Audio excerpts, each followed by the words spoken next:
પંડિત દીનદયાળ ઉપાધ્યાય પર્વતારોહણ તાલીમ કેન્દ્ર જૂનાગઢમાં 100 એનસીસી કેડેટ્સ બહેનોએ સાહસિક ખડક ચઢાણની 10 દિવસની શિબિર પૂર્ણ કરી હતી. રાજ્ય સરકારના કમિશનર શ્રી યુવક સેવા અને સાંસ્કૃતિક પ્રવૃત્તિઓ ગાંધીનગરના ઉપક્રમે પંડિત દીનદયાળ ઉપાધ્યાય પર્વતારોહણ તાલીમ કેન્દ્ર જૂનાગઢ આયોજિત 8 ગુજરાત બટાલિયન એનસીસી પ્રાયોજિત એનસીસી બહેનો માટે ખડક ચઢાણ બેઝિક કોર્સ તારીખ 30/11/2025 થી 9/12/2025 દરમિયાન જૂનાગઢમાં યોજાયો હતો, જેમાં ગુજરાતભરના અલગ અલગ જિલ્લામાંથી 100 જેટલી એનસીસી કેડેટ્સ બહેનોએ તાલીમ લીધી હતી. શિબિરના છેલ્લા દિવસે પૂર્ણાહુતિ કાર્યક્રમ યોજાયો હતો.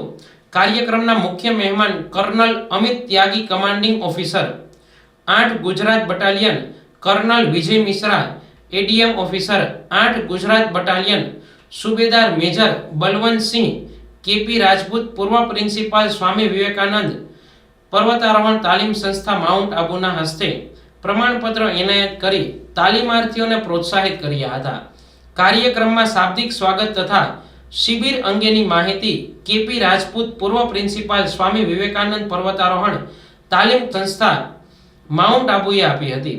તાલીમાર્થી જાગૃતિ ખાણધર, તબસ્સુમ પ્રવીણ અંસારી તથા આયશા મલેક દ્વારા કેમ્પના અનુભવો વિશે તેમના અભિપ્રાય વ્યક્ત કર્યો હતો.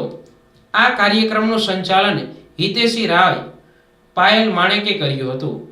આ ખડક ચઢાણ બેઝિક કોર્સમાં પ્રદીપ કુમાર રાજસ્થાન, પરેશ ચૌધરી બનાસકાંઠા, નૈના મુલાણી બોટાદ, માલા કાજલ પટેલ બિંદિયા નવસારી, પરમાર દશરથ, રાઠોડ પરેશ પાટણ, ગોહિલ દેવરાજ ભટ્ટ પિયુષ, વેગડ રોહિત ભાવનગરે માનદ ઇન્સ્ટ્રક્ટર તરીકે સેવા આપી હતી.